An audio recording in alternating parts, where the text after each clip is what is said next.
My friends, welcome to episode 43 of Prof and Dev Play Games. I am the professor, and over there is my friend Anthony. The developer.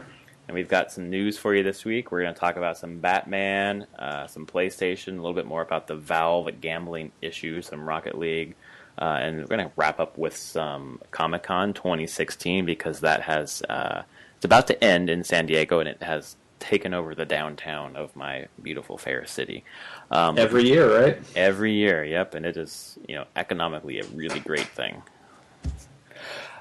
So we're going to start with a discussion, though, and this is a discussion that came to mind because of actually a weekly thread over at Reddit or the subreddit for games over at reddit.com/r/games. Yeah. And it was just, what are you playing this week? And everyone posts what they're playing and talk about it, and everyone it's kind of nice because you get to see what people are playing and, I don't know, get ideas for what you might want to play next. But one guy was talking about playing Pokemon Go. I assume it's a guy, it could be a girl. Playing Pokemon Go. So I think this is maybe the third or fourth week in a row we're going to talk about Pokemon Go. Oh, you should expect that it's going to stay that way for a bit. So the username here is Son of Spades. And I'm going to read a little bit of his post, then we'll kind of jump from there. He says, for the past few months, I've been miserable and suffering from depression. The majority of my closest friends have moved far away over the last few years, and I have been more or less incapable of meeting people. I have normally been sitting at home alone every night doing nothing. I have grown fat and lazy and had no interest in being active. Some days I just wanted to curl up in a ball and lay on the couch for hours on end. Pokemon Go has been life-changing. Since the game has come out, I have 1. Jogged 200 kilometers plus according to the game. I signed up for a gym pass and have been researching how to eat better as well. The past few weeks, my body just flat out aches unbearably. My feet are sore and swollen, but I feel healthier. 2. Almost every single night I have been going out and meeting new people. I have made and met a ton of new friends. I went hiking with some people today, not because of Pokemon, more just because it was something I never did before. 3. I have seen and discovered so many new things I would never have found before, a lot of it really stupid things. Earlier this week I went to a Ukrainian food festival. Why? Because tons of lures. In the process I met cool people and tried food I never would have tried before. 4. I met countless wonderful people. My list of Facebook friends has jumped from 30 to nearly 130. I'm chatting with people constantly. And 5, I met someone special, and we have been seeing each other every single night since we met, and it feels wonderful. Honestly, Pokemon Go is an awful game. There are so many issues, from botting to how the best place to find Pokemon is smack downtown of a major city where people will just hang out around lures, to how broken and glitchy the game is. But that doesn't matter to me. None of that matters to me. What it has done is create an amazing social experience and brought people together. This entire post sounds stupid, I know, but the game, for all its faults, is the first time in a long time that it genuinely made me feel happy. And I thought that was just, this thread is always interesting, but this just kind of stood out for something that the power of games to bring you out of your shell and have you do things you've never done before, meet people you would never have met. And I know other hobbies do this as well, but I think sometimes gamers are, stereotyped or whatever, but people kind of just hang out at home and play games. And but that speaks directly to the reason why I can't speak for all developers. For me personally, that speaks to me as the core reason I want to make games, which is to give something to someone else so they'll experience something. I can't think of Pokemon Go as the thing, but give someone an actual, if they're sitting at a computer, something that they couldn't get someplace else. Right. Even if it's only one person, but they're love what you've made, and it makes them think, or it makes them change a habit of what they might do. I know a lot of developers that feel that way. You don't do this because you want to make a ton of money or anything. You do it because you kind of want to give people something else, most creative art forms. Yeah, I was going to say, I think that just speaks to artists making art, and you want people to feel something, you kind of want to have them transcend, in some sort of experience. And that post makes it seem that guy's transcended. Exactly, right. This game has affected him at a core level, and that's amazing. And to me, when I'm depressed or feeling really anxious, I realize that I haven't exercised recently, and I exercise, and it just changes my entire chemical balance in my brain. Yeah, And for this game to get him out to exercise, that triggers everything else, yeah. I mean, mentally at least, and then meeting people, and that helps with increasing your mood, and it's just great. It's just a cascading effect. And Nintendo's idea was to give people something fun to do outside. yeah. Niantic was at Comic-Con today in Hall H, Right. actually, and if, as far as I know, it was only the head of Niantic. I'd have to find his name again, but he's really long time. There's a great meme that's been going around that's saying that Pokemon Go was an overnight success that that was 20 years in the making. Yeah. That's basically this entire guy's career, and Right. you're like, oh, it was leading to this point. Right. But he was speaking directly to what this Redditor's post has kind of said. Like, he clearly wants to create games that make people change their behaviors, come together, look other people eye to eye, and talk to other people Right. while looking at them, making a human connection. Right. And so it's working, definitely. There's a lot of people that I know. I've met strangers in the past week playing. Mm-hmm. We've talked a little bit. I mean, I probably will never see them again, Right. but we had a pleasant interaction. And who knows? I mean, all it takes is one pleasant interaction to make someone feel better for the rest of the day.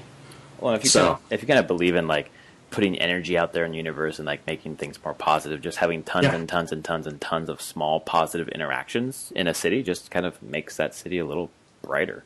Yeah. So it's pretty. And this Pokemon Go does it in a unique way, but you will see that kind of connection in MMOs, most online games, especially cooperative online games. Sure, you have the people that like to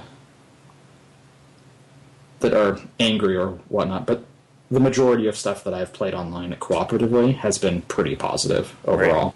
It's very rare do you get the bad apples that come in that like ruin everything. Right. Yeah, my experience too. I've especially recently playing Overwatch so much, but it's all been very positive for the most part.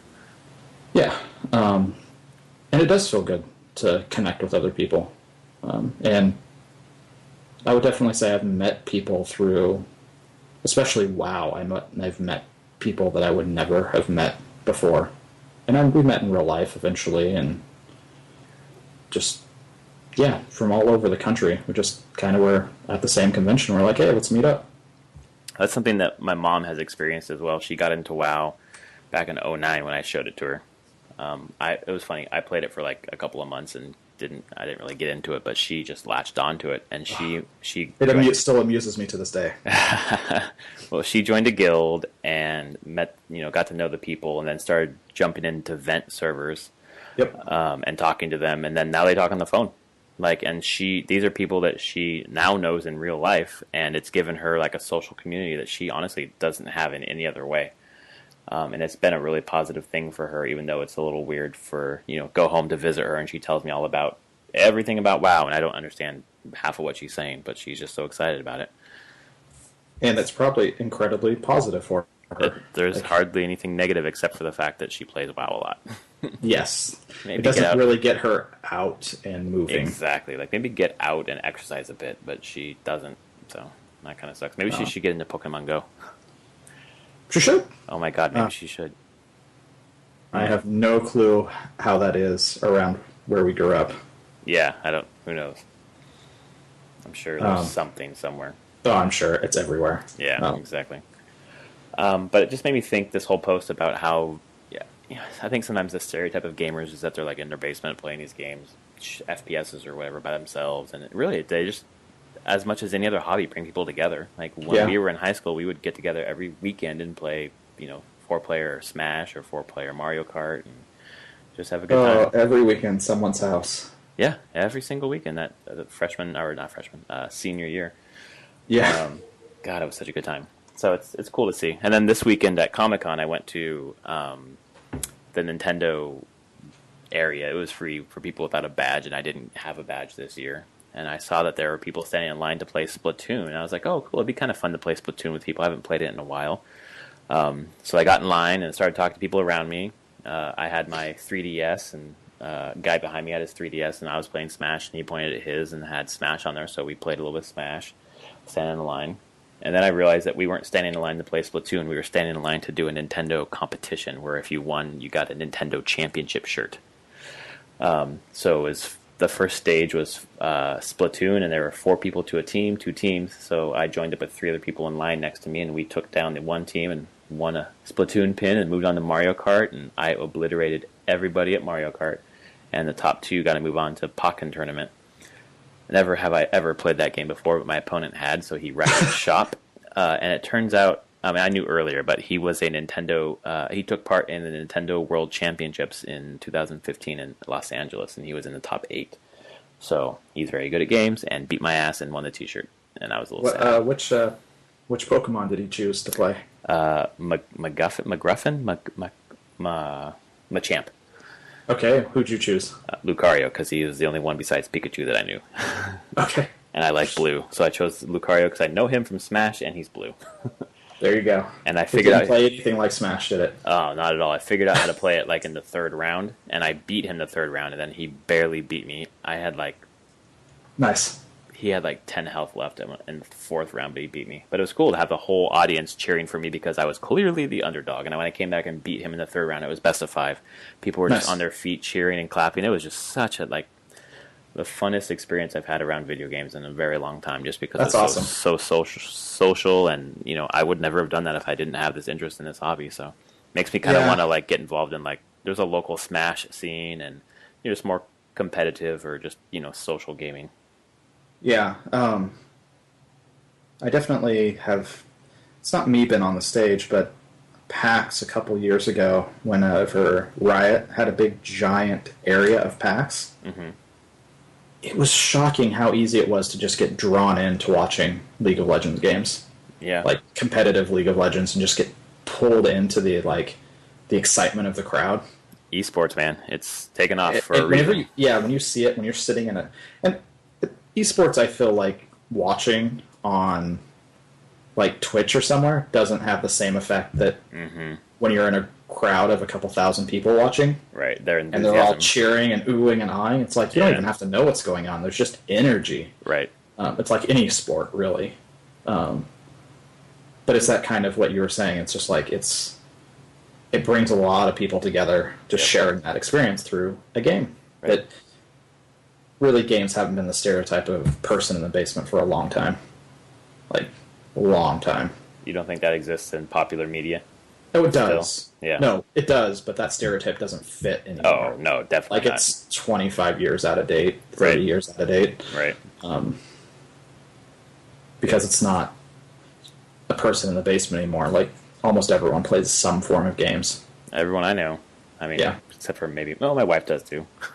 Yeah, I mean, they may not play... They may not be invested in it as much. Right. But my wife, like, she wouldn't call herself a gamer, but she plays games. Yeah. Like, and not just phone games. There's specific franchises and types of games she likes on the computer and the consoles. Right. And she will play those. She's not interested in trying out all the games I try. Right. But that's why it's a hobby to me, or my living. Yeah. But most people at least have some games that they play and know, especially of our generation. Yeah, absolutely. I mean, my wife grew up playing the NES. She knows a lot of the games, to be honest, that are on the NES Classic that's coming out. Yeah. So part of me is excited to get that, just kind of like, hey, let's play this together. Get that in a second controller and go. Yep. Well, really, I can just have the controller that comes with it, and then just use the controllers that I plug in, my classic controller that plugs into the remote. It's true. For player 2. It's the same thing. Yeah. You can't have it for player 1, but you can have it for player 2. That's cool. Yeah, it's interesting. So yeah, games have the power to help people transcend some sort of experience, and it's really nice to, obviously as you create that art, to see people reacting in that way. But it's also cool from an observer standpoint, just to see people. I like to see people happy. I mean, that's really cool to see this infecting people. Through Pokemon right now, but throughout history, there's been different games that have done this. Yeah. It's cool to see that it continues. Yep. So after the break, we're going to come back and talk about some news. So stay right there, and we will be right back.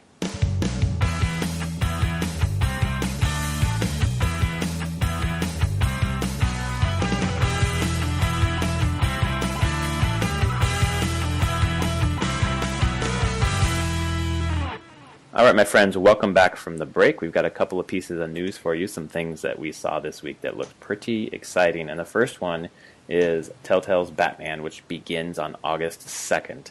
And on all of the platforms, I believe you're getting a 10% discount if you pre-order the series, which is something that's enticing me to break my pledge. And my pledge was never to play another Telltale game again until they're all out after the Game of Thrones forever and Tales from the Borderlands forever between each episode.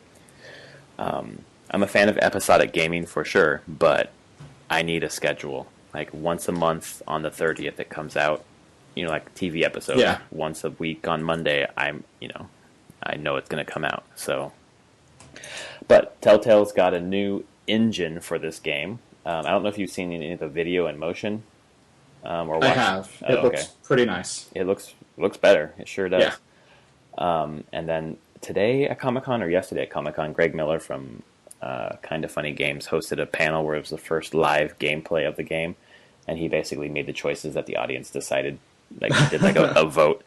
I caught a little bit of the video, and it looks nice. I love Batman, so I might be tempted to jump in early. What about you?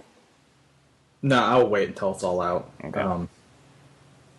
One, I have other games to play between this, and I kind of don't want to get in the situation where I do get one, and then an episode gets delayed, or I forget what's going on. Right.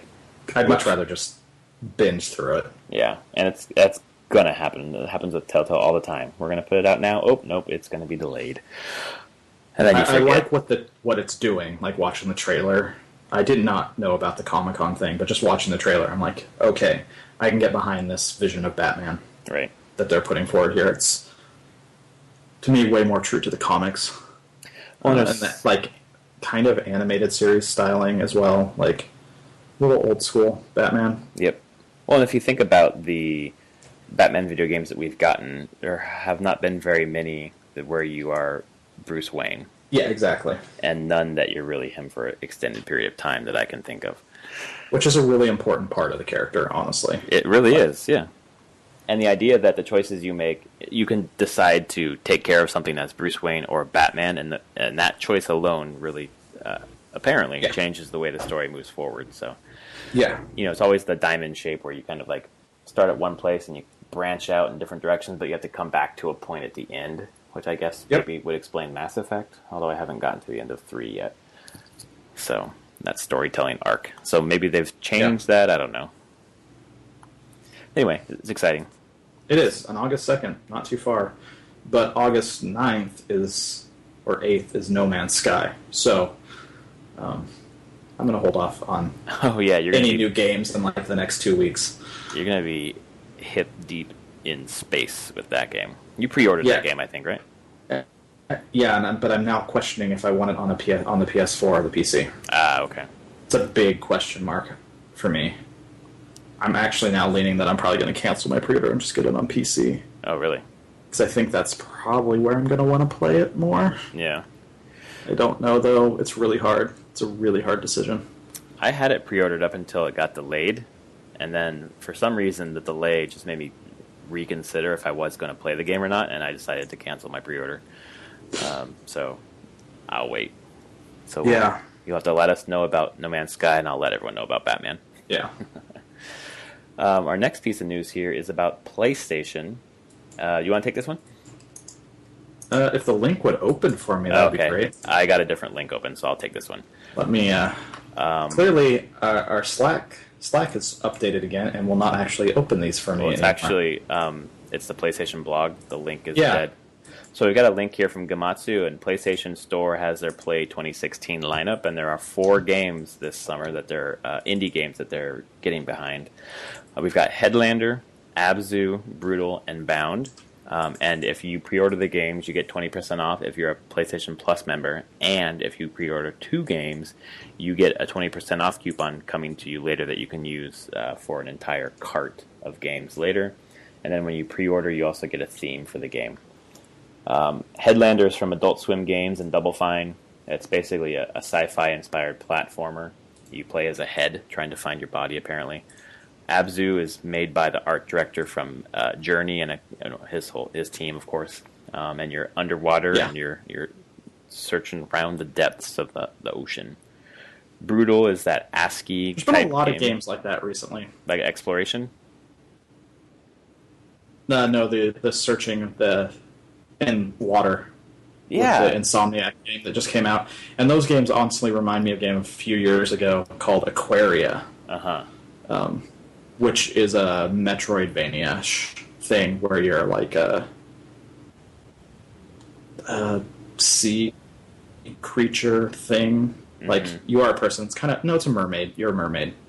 And there just seems to be this building towards, like, underwater Metroidvania type stuff.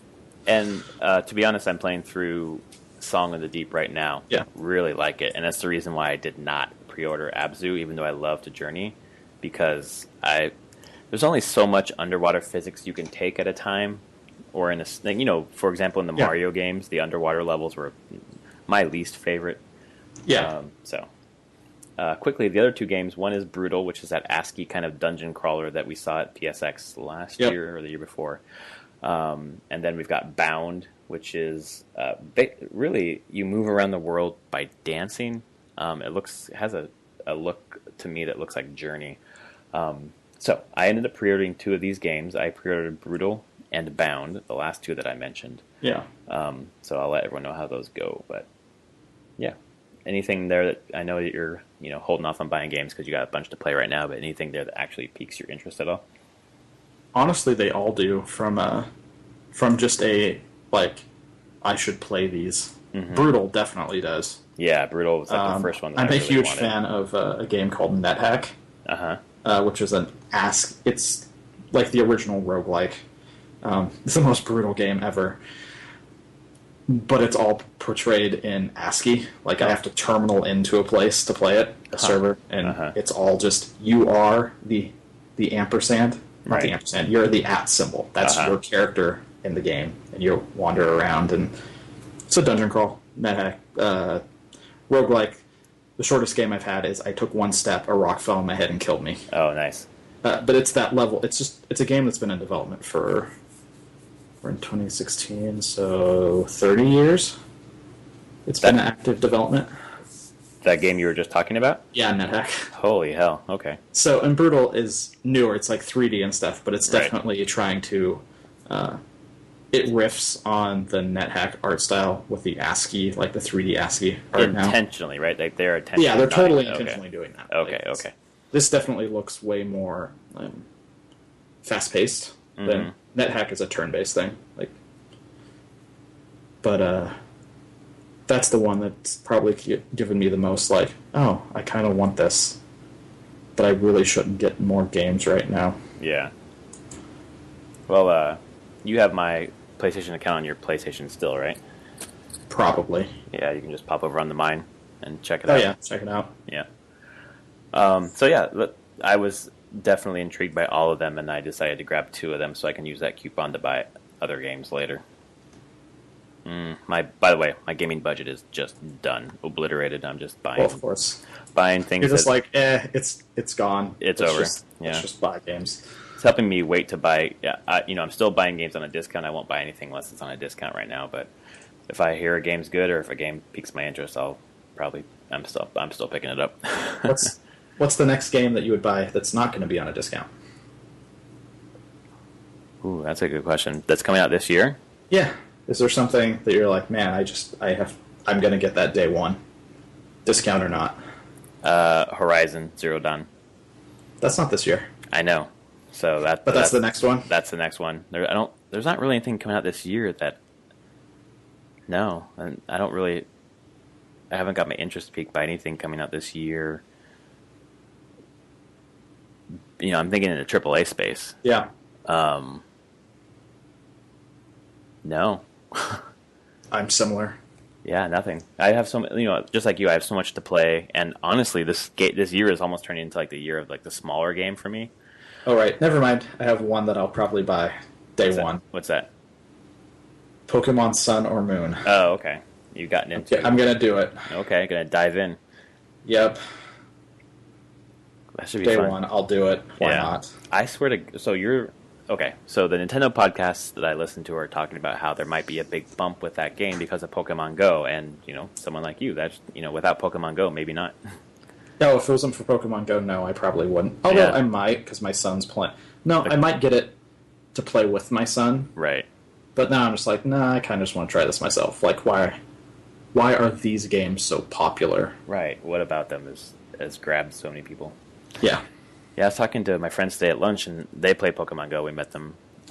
They're like an hour away. We met in the middle and had some lunch, and I was like, man, I've never touched a Pokemon game in my life. And the woman was like, oh, first game I ever played was Pokemon Snap on the N64, and that was also the last one that I played. All right. So Pokemon Go is bringing people back into the fold, and even lapsed gamers. Had dinner with my family. Tonight my mom's playing. Dang. She's enjoying it. And it was even like a fun family thing at the restaurant and dinner. Like my son and daughter, she would have her phone up and it's like, oh, look at one appeared. And they have the AR mode. Mm-hmm. So she had the AR on, so she was making it like appear like it was sitting on my wife's head. Oh, nice. And they were capturing it, and the kids were just laughing their heads off. Like, it was fun. Like, I'm like, okay. Yep. This is cute. It's entertaining them. They're having a blast. Yep. So it's fun. Yeah. Well, and that's a nice tangent, but yeah. Well, it all relates. That's all game related. Yeah. So that's fun. But the next news item is not so fun. We're back to the Valve gambling CSGO skin. Blah blah blah. Do you want to grab this one? But this one's open to me. So Valve sent out basically cease and desist letters to a big chunk of CSGO gambling sites. It says, this is what it says, we are aware that you are operating one of the gambling sites listed below. You are using Steam accounts to conduct this business. Your use of Steam is subject to the terms of the Steam subscriber agreement. Then they link to that agreement. Under SSA, Steam and Steam services are licensed for personal, non-commercial use only. Your commercial use of Steam accounts is unlicensed and in violation of the SSA. You should immediately cease and desist further use of your Steam accounts for any commercial purpose. If you fail to do so within 10 days, Valve will pursue all available remedies, including, without limitation, terminating your accounts. And then signed, Carl Quackenbush. Great name. Yeah, General really Counsel, nice. Valve Corp. And then it lists all the websites, CSGOLounge.com, CSGO Lotto, blah, blah, blah. Be prepared. Shut down or you're getting the full force of litigation against you. And the thing that's crazy to me, like, this is good. Like, I think it's good because a lot of kids were getting in on this, and it's a gateway for them to do some illegal things before they should be doing them. Yep. I'm not so much against online gambling in general, but I think that people were being exploited, especially kids. It's easy to exploit. There's nothing to protect anyone doing this. But there's no way in hell Valve did not know about this. I knew about this, and I don't even really play CSGO anymore. It was only an issue to them when it became a problem. Well, and they had this firewall, like, well, we have these rules, so we weren't aware of this, and you were doing this illegally. It's not us, even though they were definitely profiting off of this. So it's good they're shutting it down, but it would have been better if they had done it themselves without being forced to. Yes. So, but it's going to happen. There we go. I wonder what happens if I go to one of these websites right now. CSGOLotto.com. Probably going to get nothing. You've just got a virus. Enjoy. Anything? That's possible. It says checking your browser before accessing CSGO Lotto. Updating in 5 seconds. Oh, yeah. That's the DDO. A bunch of sites are using that now. Uh-huh. It protects against DDoS attacks. Oh, okay, that makes sense. Sign in to play with your Steam account to join this round. Current jackpot 0, players 0. Yeah, it's empty. Chat's empty. There you go. They've shut down. Yeah, looks like there's nothing going on here. So there you go. Oh, sure, it was fun while it lasted. And I'm sure people made a lot of money, but Yep. It's done. Next piece of news is a pretty exciting piece of news. This is coming from IGN. Rocket League PS4, Xbox One cross-network play now ready for release and only needs Sony's approval. The Psyonix vice president, Jeremy Dunham, who used to work at IGN, says that Rocket League's ready to go, and it just needs Sony to say yes. So this happens for Rocket League. It could happen for a lot of other games too. For example, you can play Destiny on PS4 and play Destiny with your friends over on the Xbox One. Yeah. And that's the reason why I think it won't happen. Honestly. Like, we have Destiny as this, I don't know, we're the lead console for Destiny. If you want to play Destiny with your friends, you have to buy a PS4 because everyone's playing here.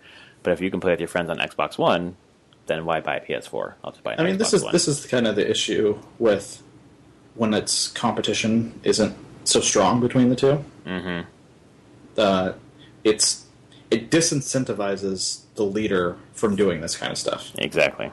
Why would they do this? Exactly. It's not in their best, although it's in the best interest of the consumer. Absolutely. Although the Rocket League, Dunham went on to say that later on that he's very clear that Sony's lack of decision does not.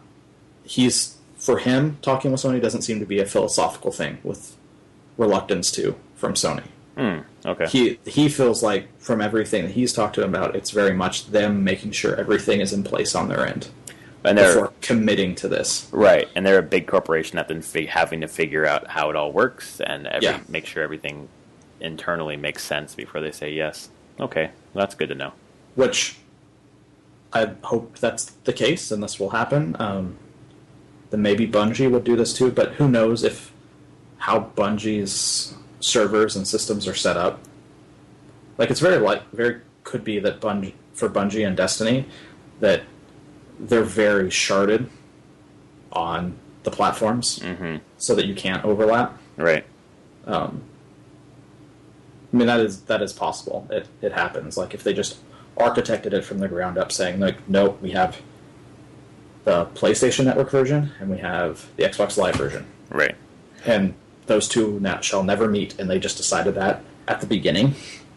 Well, I feel like, and I don't know from a development point of view, you can obviously correct me here, but it seems like there's a lot more going on in Destiny than in Rocket League. There's a lot more going on in Destiny. Yeah, so that would also complicate things. So that one I think they'd eventually want to get there, but who knows how long that would take them, or if they've even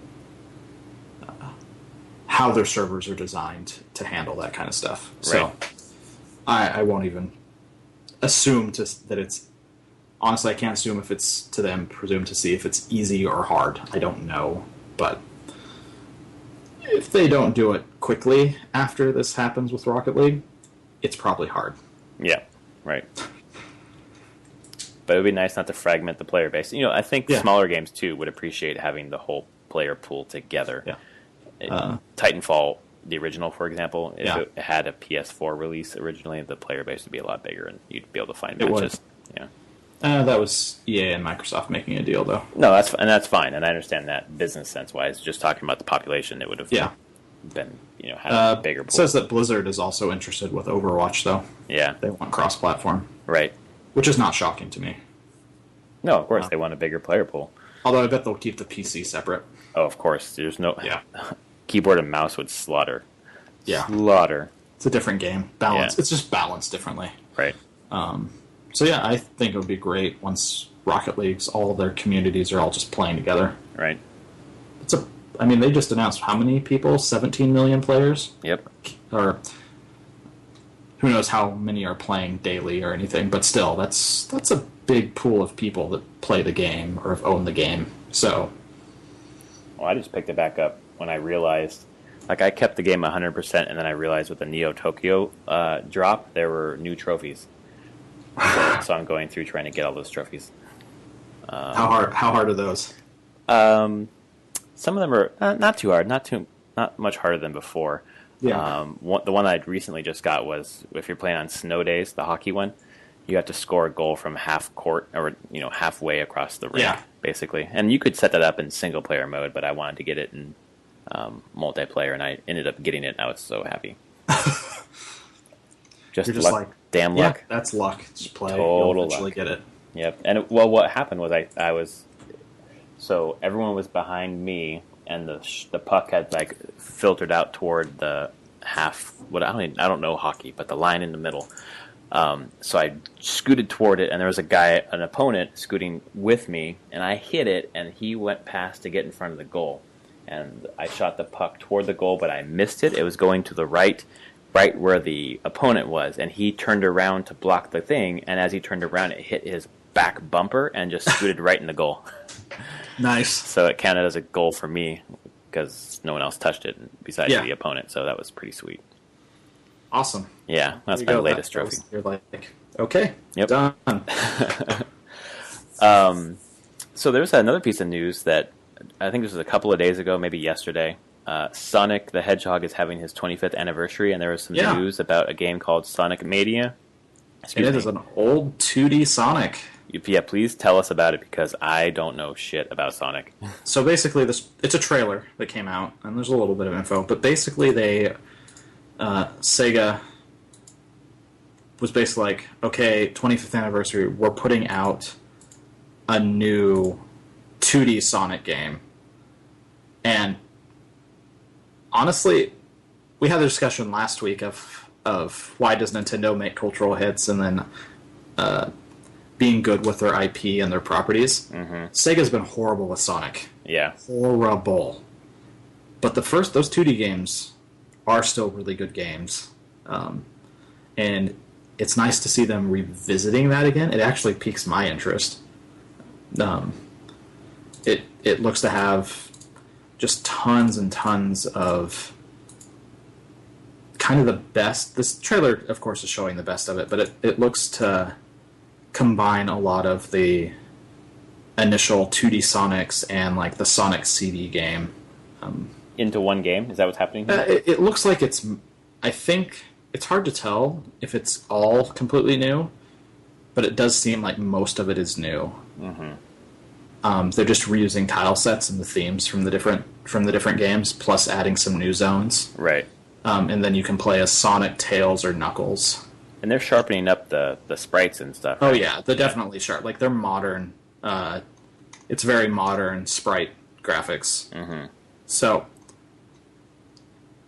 it's a very good way to start getting some goodwill back into the Sonic franchise, because man, they have not been good for a while. Well, I played I've played 3 Sonic games on the Wii U. The racing game, which is actually really good, but then Lost World, which I thought was garbage. I couldn't play that game. I didn't understand the mechanics, how it worked, the platforming. I thought it was terrible. And then Sonic Boom, which also not very good. Yeah, the games kind of went downhill when they tried to transition it to 3D. Yeah, it never made it. It didn't make the jump like Mario did. Right. But it's not, from a design standpoint, Sonic isn't the game that really works as well in 3D. I mean, it's all about speed and actually just straight up speed running for the most part. And right. if trying to do that in like over the head 3D can be really hard. Right. So I also feel like you need to be zoomed back if you're going for speed. Like if you think about like a Super Meat Boy, like how small your sprite is, like something like that. I don't know. But anyway, this is interesting to me because I've never played a Sonic I never played a true 2D side-scrolling Sonic, and people who are Sonic fans are super excited because there's a lot of like Sonic fan developers who are on this project actually for Sega. So I don't know. Maybe it's a way to introduce people to Sonic who never played it, and for everyone else, it's a huge drug nostalgia. Yeah, I think that's what it's really good, and it's shocking. It's 25 years. So yeah, I was pleasantly surprised, and all I can hope is that this will slowly start bringing Sonic back into, like, oh, this is a good franchise. There's can be good games here. Right. I mean, Sonic even got a cartoon. Yeah. So, there you go. I hadn't heard of this until the trailer came out, I think, Me Friday? neither. Yeah. Because Friday. So, yeah. And We'll maybe, see. yeah, we'll see. And maybe one day we will see Sonic Mania on the NPD charts. Speaking of Maybe. NPD, that's our last piece of news for the week. NPD released their sales for June 2016, and this is in a new format. Basically, the new format is revenue ranking. There are no unit rankings anymore, like which game sold the most at retail. This is about total revenue for the game, including digital for some of the games. Yeah. They at least comment the ones that they don't have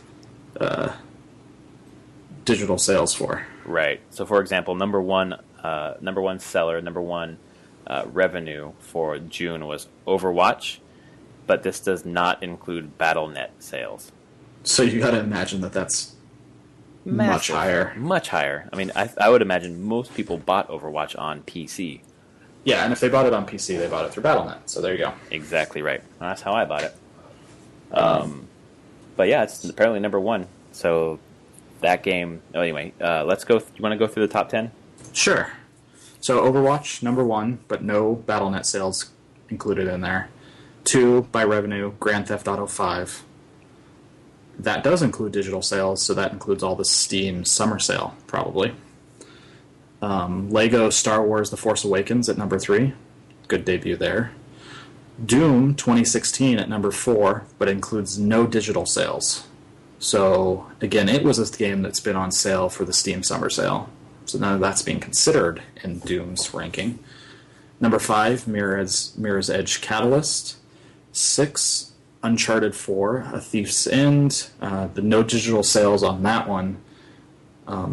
So I'm pretty sure that would change its rankings. That would be if you higher. consider PSN in there. Right. M7, NBA 2K16. 8, Call of Duty Black Ops 3. 9, Destiny The Taken King. And 10, Minecraft, with no digital sales being considered, which Minecraft would be a lot higher if you had digital sales. Because how many people buy Minecraft at retail? Clearly enough to put it at number 10, but I'm pretty sure most people just buy it digitally. Right. Well, the crazy thing about there's a couple crazy things on this list to me. First one, Overwatch. This was not Overwatch's launch month. It was May. So this is, it was the end of May when it came out, the 24th, I believe. But still, this is not their launch month.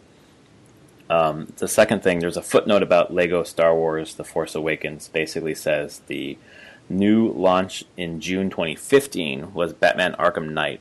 And Batman Arkham Knight sold over 5 times the amount of unit and dollar sales generated by the top June 2016 new launch, which was Lego Star Wars The Force Awakens. So that tells me that we're down year over year in sales. Yeah. And then the last one is Mirror's Edge Catalyst is anywhere on this list? That's crazy. Yeah, That got panned by a lot of people. it did. But number 5, Yep. not horrible. Yeah, no, it's good. But also probably not, honestly, not probably enough to get any more Mirror's Edge. Right. Because it will just drop from there. And I bet Yeah, it's development costs are probably way too high on that to Yeah. greenlight anything new. Right, this is the high watermark for sure. Yeah. PS4 was number 1 platform. Yep. I was actually kind of surprised to see The Taken King on here. Yeah, that's... It's been out for a while. Yeah, even longer than Black Ops 3, which is also on Yeah. this list. I kind of expect that Black Ops 3 and like GTA 5 will just kind of be there. Mm-hmm. Because there's a Call of Duty game and Grand Theft Auto. They sell. So, Well, but Destiny, I'm shocked. I'm like, okay, people are still buying. I mean, is it? If people could theoretically be buying it because the next expansion is coming out. Right. There must have been a sale on it or something. That's true. I can't remember. But initially I thought that this weird revenue ranking was a disservice, but it makes sense because, okay, let's say Song of the Deep sold 5 million copies or 3 million, whatever. Yeah. It's selling at $15. So even though they sold a bunch of units, they're not going to make this list. So I kind of feel like it's trying to preserve the AAA nature of the list, because a downloadable game on Steam that costs $5 might be downloaded more than Overwatch, maybe, who knows, but wouldn't earn the revenue. Yeah, it kind of does. I mean, NPD still doing it this way still emphasizes AAA $60 games over indie things. Yep. Indie games and $20 games. Right. And I feel like that's what NPD is for the most part. It's not. There's no good way. The only good way I've seen to even kind of get an idea of how indie games are doing, especially on PC, is Steam Spy. Yeah, right. And that's not the most reliable, but it's what you got. So I don't know. I don't know if that's good or bad, because it's keeping the perception that indie games never chart anywhere. Right. So I guarantee you there'd be some months, like months ago, that Stardew Valley would have charted. Right. On unit sales, definitely.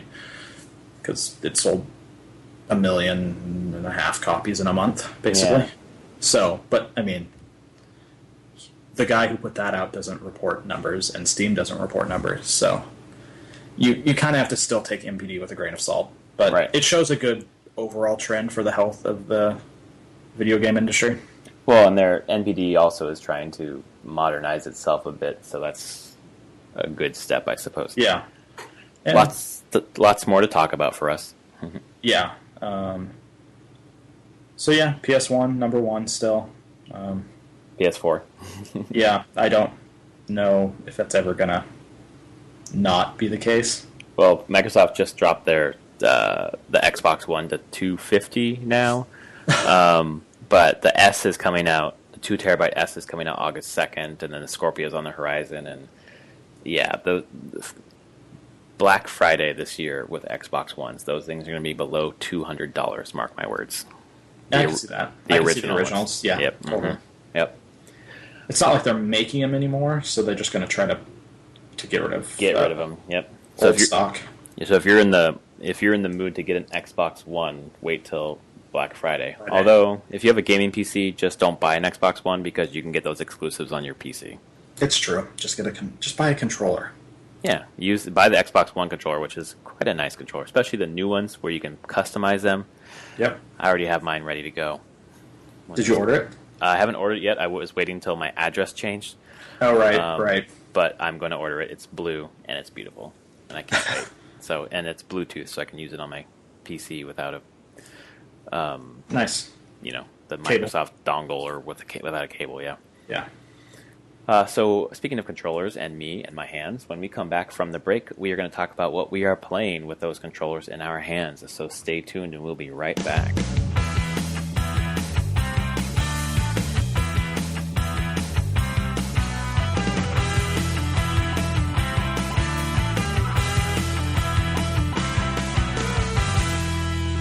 All right, my friends, welcome back from the break. I'm Larry, that's Anthony, and we're going to talk about games. I know that's surprising, but let's go. Anthony, what are you playing right now?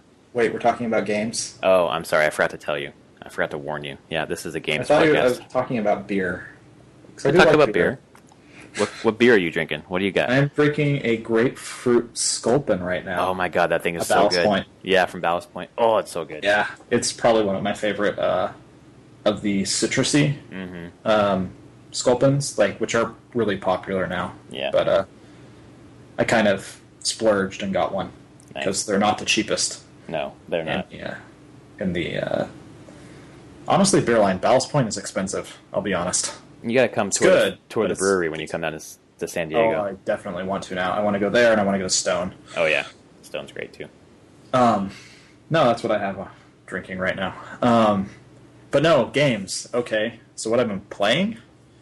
Well, there's this game that starts with Pokey and ends with Go. No way, you're not playing Pokemon Go. I am. Let me see. So I can at least give... I'm having a blast with it still, but last Monday I had to go across and run errands and just do some shopping and general stuff. But I had some time, so I went to the big park on the other side of the ferry. It's called Lincoln Park in West Seattle. And I spent 45 minutes walking around there catching Pokemon. But immediately, I park in the parking lot. I get to the park entrance, one of the entrances, and there's a Pokemon there. I capture it, and then there's this younger couple comes up as I'm capturing that, and they're like, I look up and they see me, and they both have their phones, and they're like, we're here because we heard there's a lot of Charmanders here. And I'm like, yeah, I just got one. I've heard the same thing. Like, we have a brief conversation, and then we are off into this giant park. And yeah, there's a lot of Charmanders there. That's the reason I was there. And that's a fairly rare Pokemon to catch? It is. It's a starter, but the starter Pokemon are really hard to find in the wild. And this park in Seattle is one of the places where, I mean, I got 7 of those starters while I walked around. Dang! It's just that in the Seattle city limits, this is the park where they are. So, but I walked around. I saw a ton of people talking about it when I was walking through the trails. It's a forested park. I was walking around one of the trails. I heard, like, younger kids, maybe, like, early teens, like, there's a Charmander over here! Oh, my God. You hear people just running, like, we'll be right there! They're just running across trails and stuff. Like, it was insane. Truly insane. But that's how far this game has just infiltrated society in some ways. Everything. We see them everywhere. Everyone I talk to. I feel like I'm the only one not playing it, besides my wife. It's crazy. Don't hold out. It's actually really, really enjoyable. Yeah, sure it is. I don't know why... It's kind of that weird thing whenever, like, the guy's talking... Like, you can complain about this game all you want. I will say the servers are at least stable now, it seems. Uh-huh. Game's not crashing on me anymore. I haven't had to, like, reset it in days. Mm-hmm. It still has some bugs. The actual game that you're doing in the game isn't... The game isn't what you're doing on your phone, for the most part. The game is wandering around in the real world. Right. And at that, it's doing a fantastic job at that. Yeah. And the actual capturing is just trivial. It's right. a simple flick a ball at the thing, and hopefully you capture it. And it builds and gets a little bit more complicated by, like, using putting spin on the ball, and yeah. But again, it's supposed to be it's simple, like, and it's purposely simple to get the widest audience. Right, which has done a fantastic job of doing. Yeah, I mean, that's because that... I see a lot of people getting hung up on going, like, well, it's a crap game. It's like, I'm like, it's kind of not the point. Right, it's not... The mechanics aren't the thing. It really isn't. The mechanics are just supposed to be there to give a basic framework. Right. But beyond that, the game is going out, finding these Pokestops, finding gems, honestly meeting people, like talking to people to find out where other good Pokemon are. Mm-hmm. Like, the only reason I knew that Lincoln Park was good for that one specific starter was the Pokemon Go Seattle subreddit. Mm. And people there are talking about, like, oh, I saw this there, or this park, and yeah, it was pretty ridiculous, and that was my crazy story for the week. And awesome. Then I just been playing in general. Like, I go for a walk at lunch at work, and for about half an hour, and just walk through the park right next to where I'm working right now, which is a fantastic place to just catch Pokemon and get refilled on Pokeballs. And most nights now I'm walking from work. I'll leave work about 15 minutes earlier than I normally would if I was taking, like, light rail. Mm-hmm. And I just walk. I walk to the ferry dock. It's sunny. It's beautiful out. Why not? It's good exercise. And right. I catch a lot of Pokemon and Pokestops along the way. Right. So the game is getting me out and walking more and just choosing to explore areas more than I normally would. Yeah, and you're choosing to walk where normally you might not walk that far or that long. Yeah, and I'm choosing to go different ways to the ferry dock. Mm-hmm. Like, normally if I walked, there was, like, one route. I'm like, well, what if I go 2 blocks over and walk down that other street? Like, what do I find there? Right. So it's changed my behavior, and that's kind of incredible to me to think about. Yeah. So I've been playing that as, like, I don't really play it much at night beyond to manage my Pokemon. Once my kids go to bed, I spend like a half an hour just taking care of things and Right. cleaning up my inventory. But then Neverwinter, the MMO, you heard of this? The one that just dropped on PlayStation? Just dropped on PlayStation. I played it a bit on the PC long ago, but I've played a little bit of it on the PS4 because I was interested to see how they're going to translate a full mouse and keyboard MMO onto a PS4. Right. It works decent enough. I like D&D, so Neverwinter's D&D Forgotten Realms. Yeah, it seems pretty good. I haven't played a ton of it on the console, but I could see myself putting some time in. It's free to play, so there's no barrier for me to just try it out and see how I feel about it. So yeah, I've heard really good things about it. Okay, pretty good things about it since it launched. Yeah. It's not the greatest MMO out there, but it is the best D&D MMO that's ever been made. Okay. Because there's been a couple D&D MMOs and they're not good. So this is one that came out and it's like it's made by a company that has made other MMOs. Then they know what they're doing. So it's decent. It's no WoW, honestly, but it captures the flavor of Dungeons and Dragons really well. So what's their revenue model? What do you pay for in that game? A lot of cosmetic stuff, XP boosts. Okay. I mean, that's things like that. stuff. A lot of cosmetic stuff, and I believe there is some content that you can buy as well, like quests and things like that, like from expansions. But I haven't really delved too far into that. Right. But from what I've seen, it's a very standard free-to-play MMO stuff. Nothing that's I find very offensive. You can't buy weapons or anything. You can't buy items. You have to still play to get those. Yeah, you can't pay to win. Yeah, the most you can pay to win is you can pay to accelerate your leveling. Yeah. Which, I'm like, whatever. That's fine. Even WoW does that. Right. So. Well, I'm definitely interested in checking that one out. I've heard enough good things and for you to be playing it and think it's pretty cool. Yeah. Something worth checking out. When you get back, we should set up a night and we can play. That'd be fun. That'd be kind of cool, actually. I don't know what your thoughts about this, but maybe like, I don't know, once every 2 weeks or something like that, doing like a hour where we play and record and kind of stream it or something. Yeah, if we can figure out a way to do it. Let's try it. Okay, cool. And then the last thing I started picking up again last night because it reached version 1.0 was this game on Steam called Starbound. So it just got released for real then? It did, and I've had it on early access for a year and a half, 2 years, maybe longer. Damn, that's a long early access. I haven't touched it in like a year, maybe even longer than that. I was just like, Steam popped it up as saying like Starbound version 1.0, and I was like, holy shit. All right, they're done. They're Maybe out. I should actually see what they've done, and they've done a lot. There's actual context to what you're doing. It's do you know what Terraria is? Oh, yeah. It's a 2D Minecraft-y type thing. Exactly. So Starbound is that 2D. It's very Terraria-like in its look, but it gives you more goal on what you should be doing, like craft and build farms and do everything that you want to do, and like be a sandbox game, but you have strict quests and goals that you're trying to achieve. And the context is that you're an alien force has invaded Earth. You've escaped on one of the few ships that have gotten away, but it was damaged, and you warp to some random place in the universe. You don't know where you are, and you need to start working your way back to Earth. Huh. Okay. So, and you can start... Once you can get fuel for your ship, you can start exploring the galaxy and going to different planets and finding different civilizations, different indigenous species. You can start crafting all sorts of different things. So it's a 2D No Man's Sky. 2D Minecraft-y type thing, but with a story and a goal. Okay. So I just wanted to get back into it and see what's changed and just right from the start, it had context.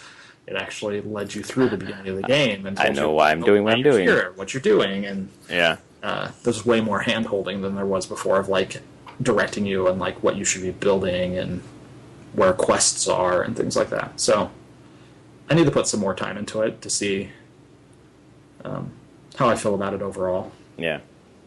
But it's just one of those things that I bought years ago, and now it's out. It's always nice to see another game get out of early access. Yes. It kind of seems rare sometimes. It seems I haven't been on Steam. I've been on Steam for years and years, but I've just gotten back into it since when I was on it before. I don't think there was early access, so it's now being on there and just seeing everything that's on there and how long it's been on there. Like, oh, do things actually get out of this? They do, and usually the good things do get out of it. Yeah, they rise to the top and Yeah, such. Like Darkest Dungeon, I think was early access until it this was year, right? Yeah, it was early access. The Long Dark is another one that I own. Mm-hmm. That should be leaving early access hopefully sometime this year, maybe early next year. But it's a good survival game. Cool. But it rose to the top as well. Like, it's done really well in early access, and Right. so you'll see. And the ones that don't do well in early access usually die off pretty quickly. So Yeah, and it seems like I don't know, some of it's shovelware or I don't know. oh, it is. Yeah. Totally shovelware. So that's kind of It's stains totally it a bit. buyer beware. Yep. Like, That's right. don't just buy something in early act. Like, do some research. Like, read what it's about and what they've look. The Steam reviews are actually a fantastic way to know. People are not nice in those reviews. Right. So if you see an early access that is very positive, it's probably pretty good. Well, I thought there was some sort of issue going on right now where people are downvoting, like negative, putting the thumbs down, but having a positive review. I can't remember. I'm sure you could technically do that. Yeah, but I'm trying to figure out what there was some sort of scandal with that, some sort of reason why people would do that. And I can't remember what it was right now. But you haven't really seen that or know anything about that? I haven't. No. Okay. I'll research that and maybe bring it back next week. I'm sure there's some way to game the system with all reviews. Yeah, it was something about that. So, anything else for you from year 3? Go. No, those winter, are the 3 really this week. Cool. For me, 2 games I've been playing this week. I'll start with the smaller one, Fire Emblem Birthright. I took a plane ride up here to Oakland and played that on the plane ride and got through a couple more chapters, and it's just good. It's just plodding along and being really good. It's interesting though because I'm playing classic mode where anyone can die. When they die, you're done. Yeah. So I'm really careful how I play, and I'm kind of doing side challenges to level up. So I'm really overpowered. Like, I just blew through a chapter before I called you in about half an hour where I probably should have died. But I'm a little OP because I don't want to die. So I'm thinking, why am I even playing classic mode? Like, I'm being more careful, of course, but I'm at the point now where I'm probably not going to die. Although maybe I'm have been lulled into a false sense of security. Hard to say. I don't know how those games ramp their difficulty. Yeah. But it's good. I'm going to beat it this year, hopefully in the next couple of months. But it's, basically my playing game right now. And the other one I'm playing is Mass Effect 3. I finally got it to work on Origin by doing absolutely nothing. I just tried it again one day and it loaded. It was hanging up before with downloading additional content or checking downloadable content or something like that. And it would just check over and over and over again. But this time it does it once, and then I can choose a menu item. I am 16 hours into the game. Wow, okay. Yeah. I started and couldn't stop. Like, unlike Mass Effect 2, honestly, where, like, I just got, you're recruiting each member, and going out and getting them and bringing them back and doing their loyalty missions. And it kind of got repetitive and a little boring. The story just grabbed me from the beginning. And I think it's kind of neat how they're having you collect your crew this time, where you're going out to deal with this threat. So collecting them is part of getting ready to fight the Reapers, as opposed to like, do this first and then we can do the main mission. So I like that. And they had a good context in 3 that everything that you're doing, side or not, is all part of the war against the Reapers. And I love that. Like, I do some little side mission, and it's like, you've added this to your war asset or whatever. And that just makes me want to do everything.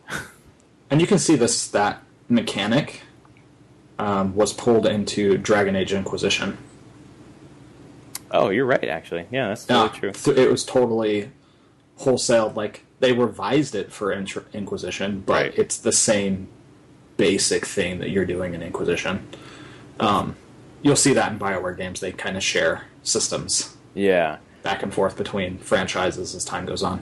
Well, it's interesting because I'm way more of a fantasy guy than a sci-fi guy, but like reflecting now on my time with Dragon Age versus Mass Effect is way better in my view. Like, and I don't know if that's because I'm now 3 games into with the same characters and I'm really attached to them. I don't know, but it's freaking good. Okay, if you're 16 hours in, you probably... How do you like the Joker Edie stuff in this game? I love it. She got a body. I was like, what? She has a body? And then it's this whole like love interest, sexy thing. Robot body. Yeah. My wife walked in. My wife walked in when Edie was on the screen. She's like, why does the robot have breasts? I'm like, maybe so that humans can relate to robots and they look like humans. I don't know. Well, the robot that she took over was made to look like a human. Well, and that's what I said, that this isn't her body. It was a spy or whatever, and blah blah blah. She was like, kind of walked away. Sure. Yeah. But I love Edie. I was so happy when Edie had a body and I can actually play with her, and it was just, it's so good. I'm playing narrative mode, so, I mean, the combat is not very challenging, if at all. But I don't care. I'm not playing this game for combat. So have you done the Tachanka stuff? I just started Tachanka. Okay. I've just started right now to go get, whatever his name is, the new Turian, his crew that was lost. The new Turian. The new Turian character. I can't remember, but he became... Oh. Not Zakarian. I know who you're talking about, yeah. I can't remember his name. But it's basically, you go to Tachanka, and there's 2 missions. You can either go get the Turian guy, or you can go get the Krogan, deal with the Krogan issue, and I chose the Turian part first. Yeah, that's fine. Because then, yeah, dealing with the Krogan thing, that's going to be... that one is probably one of the... That has some of the most memorable stuff from that game to me in it. Well, especially towards the end of that one. There's some hard decisions to be made that made me very, very sad. I assume it has to do with the genophage in some way. Yeah, it's some really hard decisions in that one. One thing that kind of makes me a little pissed off about this storyline is that I played Mass Effect on the Xbox through backwards compatibility, and I saved Rex. I saved him. Oh. And then when I started 2, somehow, it didn't get a choice to choose. It just said that I killed him. So I carried my Mass Effect 2 save to Mass Effect 3. So Rex is dead, but if I was playing with my real save, Rex would be alive. So instead I'm dealing with this other guy. I assume dealing with Rex is a little easier than dealing with this other guy, but maybe not. I think it is. I think I've played it both ways. Yeah. It eventually leads, it's roughly the same, but there is something to having Rex there. Right. I think there is a crazy alternate. If you have Rex alive and you do this genophage thing a different way, there's a really, really dark ending. I think it's where, like, man, I have to find it on YouTube again. It's like you kill Rex or something. Oh, like, God. Like, it's like back on the Citadel. Like, there's a way that's just super dark, and I'm like, you have to make some pretty horrible decisions and the right way to get to this point. But you're like, wow. And I'm definitely saying wow as I'm playing this. Like, you know how I play games, I bounce around, but I'm 16 hours into this, and I've played probably 4 days of it. So I'm just, like, going hard at it. It is so freaking good. I'm going to beat the game next week, probably.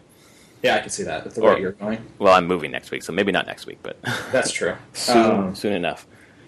When are you into your new place? So we close on the 28th, and then we'll get some flooring done, and we move in on the 1st. Nice. So soon. Soon. Yeah, so it's going to be pretty... Next week is all just get ready for the move. Yep, packing, getting ready. Furniture goes on Wednesday, and then the computer. All my consoles are boxed up, and we're getting down to it. Does your computer get boxed up? It's not going to get boxed up. I'm just going to put it in the car and take it to my in-laws. We're going to stay there for a couple of days. That makes sense. Okay. Well, maybe not. I'm going to box it up and then bring it over to the house and sit it in the kitchen until the flooring's all done and whatever. Yeah. So you'll be a DS gamer for a bit. Exactly. I'll be on Fire Emblem for a while. There's one other thing with Mass Effect. You're doing that stuff. Oh, this is a question about 2 that reminded me. In 2, you do the Morinth quest line. Right, where it's like the evil Asari. Yep. Or the Solarian? Or the... No, the Asari. Evil Asari. I'm pretty sure that one's 2. It's like where the Justicar... Who's the Justicar that's part of your crew? Oh, yeah, It's like she's tracking her sister. Oh, yeah. So there's a way to actually lose the game from a conversation tree in there. Really? Like game over. What? From conversation tree. Really? Yeah, in that quest line, you can get Morinth is the evil, like the really evil, like vampire, like Asari. You can basically have her suck your life essence away in conversation. Well, I definitely didn't go that way. No, it was one of those other things that you just find online that you're just like, I will never do that. No. I'm kind of shocked that exists in the game. Wow, that's cool. I love alternate endings.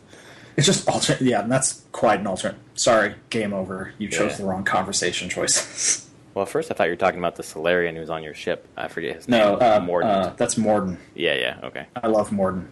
I love how he came back into 3. Like that was like, oh, it's him. Of course it's him. Like, and if that suicide mission at the end of 2, like if more people had died, then I would be seeing different things, I think. Yeah. Did you? And you probably didn't get. Did you talk to Morden enough in 2 so you got to see him do his singing? No. I'll send it to you after that. It's the Scientist Solarian. Oh my god, that's awesome. What is it? Like I am the model Major General of. What song is that? You'll know it if you hear it. It's an old, really, really old song. But yeah, there's a lot of little dialogue stuff. Sounds like you might have missed on the... Yeah, and I missed the DLC. You talk to them all the time. I tried to talk to a bunch of them, but Morden, for some reason, bothered me. I didn't talk to him that much. But the DLC I missed, so I didn't get the 2 extra characters, so there was something in 3 where if you had one of the characters, she would show up in the room and you could save the Solarian and stop the upload of the information. So I couldn't do that. So, stupid Origin. Is that Kasumi? Yeah, exactly. Stupid Origin. And the DLC wasn't on Steam, so I couldn't do it. Yeah. One day I'm going to buy all 3 games on the same thing, so I can just do one straight save all the way through. They made the trilogy pack. On Origin. For PC. But exactly, on PC. But I had I had purchased. Boughten's not a word, folks. I had purchased 3 on Origin, and then the 3-pack came up, and I was like, I don't want to buy it again because I just bought 3. But now I realize why it is important to have everything in one place. Yeah. So I'm hoping they do a remaster, but who knows? They could easily probably remaster 2 and 3 easily. Remastering 1 might be hard. Yeah. We'll see, though. I feel like there's a desire for it. Yeah. It's just a matter of... Honestly, it's probably more than anything on EA's side, just a cost to resource analysis of all right, how much... What team do we either have to go hire to do this? Right. And how much time would it take them to how much we think this is actually going to make in the end? Well, and Peter Moore said last year when they asked him specifically about this remaster, he said, we'd rather spend our money doing new things. So like Andromeda, honestly. Yeah, right, exactly. So they're not going to have BioWare doing remasters. No, definitely not, but send it to a port house. Yeah. But yeah, it's about resources. But this has made me say Andromeda's a day one purchase. Like that, I'm looking forward to that game now. Yeah. So Mass Effect Trilogy is as phenomenal as anyone has ever told you it is. Yeah, I just want to see you continue to play, and I want to hear your thoughts as you get towards the ending. Yeah, I'm looking forward to that. So hopefully, probably not next week, but the week after for sure. Yeah. So when we come back from the break, my friends, we are going to be talking about Comic-Con 2016, which has wrapped up tonight. So stay right there. We'll be right back.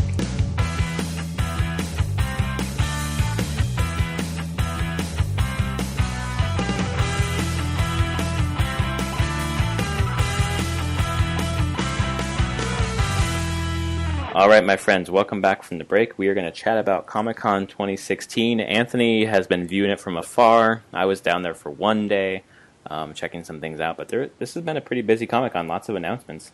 There really have been. I think last year Marvel took it off. If I'm right. Yeah, I think you're right. Marvel has set a precedent that, like, we're not necessarily going to be at Comic-Con every year doing stuff. So, I mean, all right, I'll scout. I watched a bunch of the Marvel stuff last night.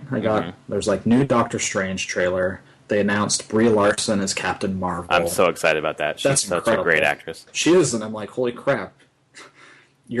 Marvel's continuation of being able to get really good actors for their roles is, I mean, it just continues. I'm like, okay, you got an Academy Award winner. Done. Yep.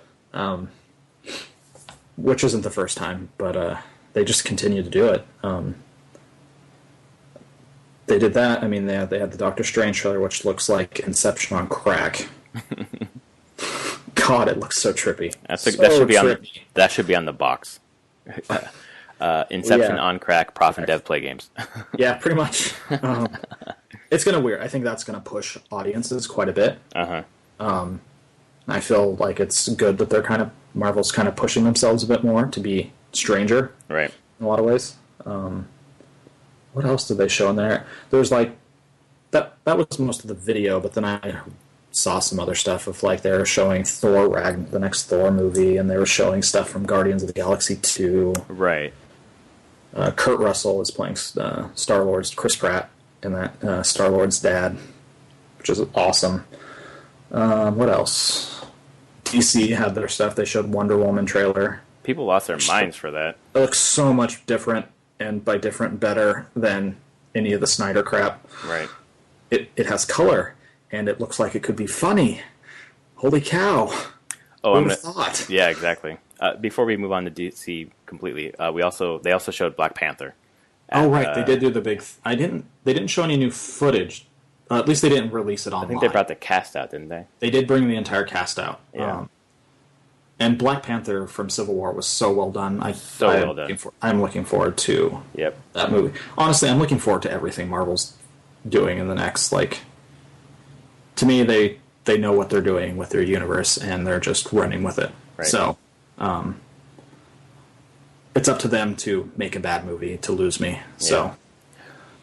And then DC also showed Justice League stuff. Yeah, I don't know how I feel about that one. I mean, it's a funny trailer. I don't know if I like how... specifically, I don't like Flash's costume at all.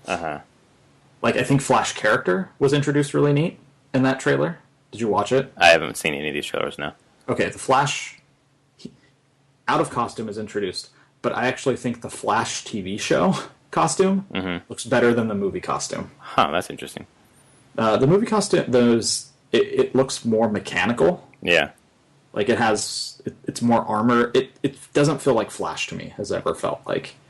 Where the TV one is more of a leather, kind of like the Daredevil stuff from the Netflix thing. Like, it looks more like, not gritty, but real. Something he actually wear. And then I'm like, wow, okay, there's like, when Flash does his effects in the Justice League thing, like when he's going fast, like electricity is arcing off of him and things like that. Which is visually interesting, but I'm just like, I don't know. That one didn't sell it for me. Batman looks fine. It's the same Batman from Batman v Superman. And it's Ben Affleck still, right? Yep, still Ben Affleck. Yeah, I thought the trailer is a lot of is Ben Affleck and Gal Gadot's Wonder Woman, like recruiting these people. Right. Like, and it has some humor to it. They're definitely responding to the criticism that everything is so dark. Yeah. With what they're showing, and people are responding a little bit more positively to it. Good. So, and there's a lot of potential. I hope they don't F it up, you know? Oh, they better not. Especially Wonder Woman. That looks so awesome. Wonder Woman, actually, I appreciate a lot more. I have more interest in Wonder Woman, the movie, than the Justice League movie. Yeah. Again, they just haven't done enough to get me invested in a Justice League movie yet. Like, they're really rushing to that, like, team-up movie. They did a lot sooner than Marvel did. Right. Yeah. Marvel had Iron Man 1 and 2, Lover of Captain movie. America, Thor, even before Avengers came out, I believe. Yeah, Yeah, they built towards it a lot more. right. Where they're like, I feel like DC is trying to play catch up to some point, and they're just rushing to this Justice, like, get them together, get them Right. together. I'm like, Exactly. I would have. At least they're getting a Wonder Woman movie before they like try to shove it all in there. Right. The Wonder Woman movie is set in World War One, which is cool. Oh, that's cool. Everything is going to World War One at the moment. So Battlefield, Yep. Wonder Woman, yeah. yeah. America. What else did I see in there that I've been walking online? Ninja Turtles and Batman have another comic. coming Yeah, out yeah. I with thought, the more cartoony kind of look. yeah, I think last year was more the grittier kind of look too. yeah. What else did I see? Ghost Rider is coming to Agents of Shield TV Nice. show. Mm-hmm. That was announced, which was kind of a big deal. Maybe this one will be a good Ghost Rider and not Nicolas Cage Ghost Right, Rider. right. In terms of Marvel, in terms of video games, I think a new trailer for Spider-Man was shown, but also the Marvel Alliance games for Yeah, I saw that. 1 and 2. They're bundled together, coming out this Tuesday actually. It's $40 for each, or you can get the pair for $60. I think it's an Activision joint, so wait to Yeah, see if the ports it's are any good. It's an action RPG for the most part. Right, with Marvel characters, sounds kind of cool. Yeah, yeah. I don't know if did I play any of those. I can't remember. I haven't. Either way, Yeah, I'll wait on those, but they look yeah. interesting. I'm trying to think if there's anything else that I saw that really piqued my interest. There was definitely some TV stuff. Mystery Science Theater 3000 is coming to Netflix, the new one Right. that has Felicia Day and Patton Oswalt. I saw the Joel Hodgman, I think his name is. Yeah, I saw him at Woodstock. He was pretty funny. yeah. How was Woodstock? It was awesome. It was definitely. It seemed a little more thrown together than in the past. There weren't, for example, like the merch. There was no poster, and they've had a poster every single year. People were pretty bummed about that. And then I wasn't able to get into the hall or anything to buy merchandise, so I was hoping to buy something at Woodstock for Comic-Con, and they only had one piece of merchandise, and it was a Paul and Storm shirt, and it was a blue shirt that said "shirt" on it. And it's kind of funny, but not for $25, and I couldn't make that myself. So I was kind of bummed about that. And the stuff was interesting. It was basically themed around like fake TED Talks, and there were a bunch of people I didn't know. Hank Green was there, which was cool. Yeah. Paul and Storm, Joel Hodgman, and the guy who does this just did the soundtrack for. Well, he did the soundtrack for Up and a couple other Disney Pixar movies, but he just did the soundtrack for another. I can't remember what. But it was it was kind of cool to see people, and it was funny. I laughed quite a bit. And the last song, their kind of bit is like they start the song and then get distracted and come back and start it again and get distracted. But it was already late, and they seriously spent 45 minutes kind of just fucking around. Is that the what the hell? The pirate, the sailor's exactly. Wife. Yep. Oh yeah. Yep, the sailor's wife. Only 45 minutes, huh? Yeah. So, and I've seen them play it a couple of years ago where they went on for like 20 minutes, and I thought that was kind of the sweet spot. And again, this time it was funny up until about 20 minutes, and I was like, okay, I'm done with this. But yeah, that's the whole joke. Last time I went to any Woodstock, or it wasn't even Woodstock. I think it was just Paul and Storm. It was, or maybe that was Woodstock. It's hard to tell because it was either Paul and Storm with Jonathan Colton or Woodstock the next year. Yeah, they went on for like 50 minutes. Yeah. But they had some funny people on stage, and they would bust into other songs. They had the drummer from Presidents of the United States of America. Nice. On like a kid's toy drum set. And he was just busting out, would just bust into other songs, and they were like, okay, we're going to do this for a while. And that's cool. But I can understand when it's getting late. Yeah. It just keeps going. It was just too much. It was more self-indulgent than entertaining. Yes. And that kind of sucked. But it was good. For me, the highlight, I mean, obviously I didn't do much at Comic-Con, but I got to see the mini NES Classic in person. They had it there, didn't they? They did. So other than the Nintendo tournament, which was my highlight, to be honest, seeing the Nintendo was pretty cool. It's tiny. I mean, if you stretch out you put out your hand, your fingers outstretched, it'll fit in the palm of your hand, and it's part of your fingers, probably like, from the base of your palm to the tip of your finger. That's it. That's really cool. It looks really cool. I want it. I want it so badly. And I have a friend who keeps, whenever I post about it, he's like, "It's not as good as emulation." It's like, shut the fuck up. Like, it's easier than emulation is the thing.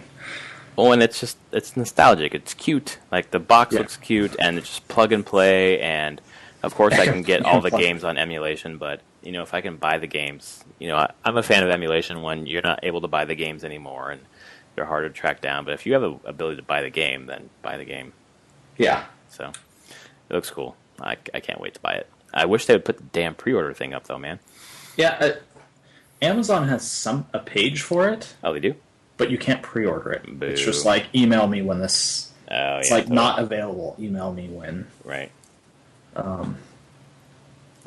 Yeah, it's listed under, like, Nintendo NES Classic Edition or something. Like, I found it. I had a Google search for, how to pre-order it. Like, it's like, it was like a Reddit post saying, like, here's the link to Amazon that actually... Oh, okay, because I'm looking and I don't see it anywhere. Yeah, it's a pain in the butt to find. Okay. Do you think the name means anything about what they're going to name the NX?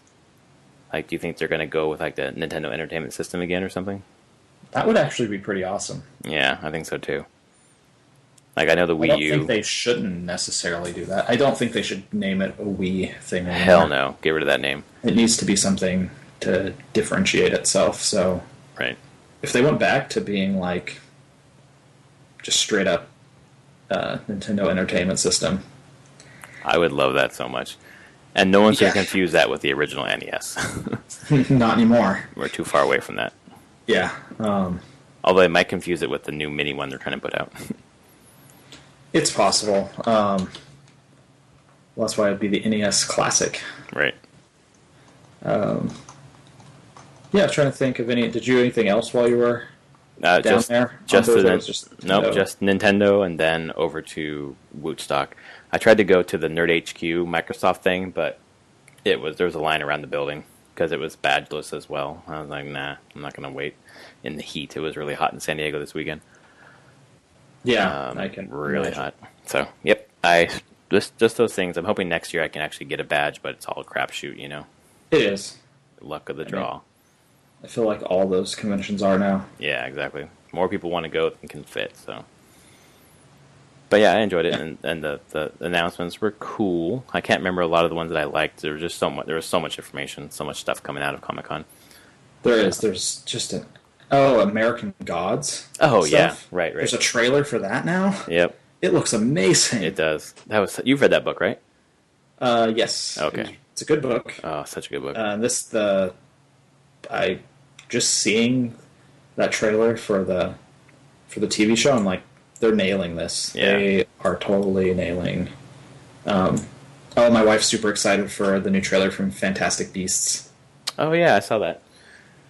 She's all about the Harry Potter, and I got to say, actually, it looks pretty interesting to me because it's set in like 1920s, 1930s New York. Oh, cool. Looks a little bit more action and more adult than the Harry Potter stuff in a lot of ways. So, are you buying the new Harry Potter book this month? I don't know. She might be. Yeah. I haven't read a single one. Are you? What? I've only watched the movies. Oh man. Okay. Eventually, I'll probably read them more because they're good. Eventually, my son will probably read them. Honestly, Yeah. You could read them. We have at least the first 4 or 5. Yeah. Fact up on our bookshelf. They're good books. I'm definitely grabbing this book when it comes out. No, there's a lot of other... there's been a lot of comic stuff. There's a new Suicide Squad trailer. I haven't watched that. Right. But, yeah. Overall, full of news. It is. There's just a lot of stuff. Oh yeah, there's the Killing Joke controversy. Oh my god. Oh. Why don't you say that again, you pussy? Like, oh my god, are you kidding me? Like, that guy, the writer, that Az guy, Az or whatever his name is. Like, seriously? Like, we're talking about how a female is portrayed in this, and when someone brings up like counters your point, you call him a pussy. Are you serious? Like Well, it makes sense for how he wrote it. Yeah, exactly. Like, oh, we're gonna add more to Barbara Gordon's character by having her fuck Batman. Like, wait, what? She's like the age of Robin. Like, that's way to. Ugh.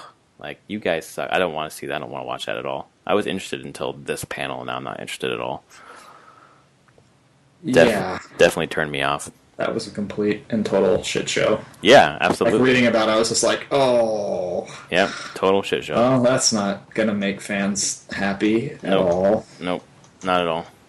Good job, guys. Yeah, well done. Keep it up. Yeah. Come on, DC. Warner Brothers, keep it together. Yeah, exactly. New Blair Witch. Oh, I didn't hear about that. So there's this movie that was coming out called The Woods. It was coming out, it comes out like in August. It's called The Woods. Mm-hmm. And they showed a new trailer for it at Comic-Con. And it wasn't called The Woods anymore. Oh, no, it's called Blair Witch 2? It's just called Blair Witch. Oh my god. But it is a sequel. It was completely filmed and all hidden that it was even tied to that at all. Oh, crazy. Well, that's going to help it in the movies. Yeah, it was just kind of one of those things. It's like, I can't believe you kept that a secret. Yeah, wow. Well done. Yeah, beyond that, seemed like a pretty overall fun Comic-Con. I'd want to go down to it again at some point. Well, we'll be a lot closer to Comic-Con, so you can stay with us.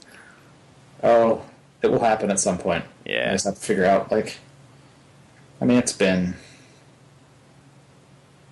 13 years since I went. Since you've gone? Are you serious? Yeah, that was when I could get badges. I was working it. I went in summer. No, I went to summer 2000.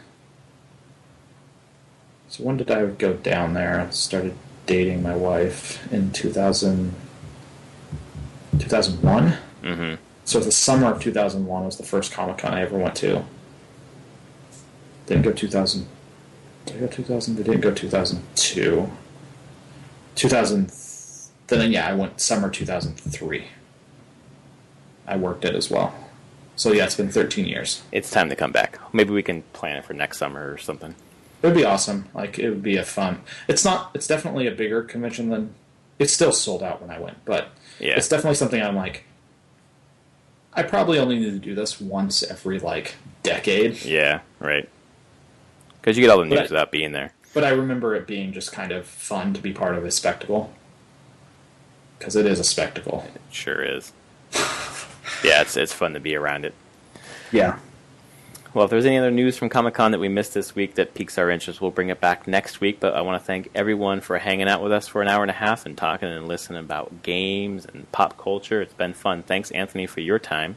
Thank you. Thanks for doing this while you're on vacation. Yeah, and we will talk to you next week after my move. I don't know where I'll be, but I'll be talking to you in 1 week. In your car. Maybe in my car again. Yeah, we'll see. If I can skim someone's Wi-Fi signal.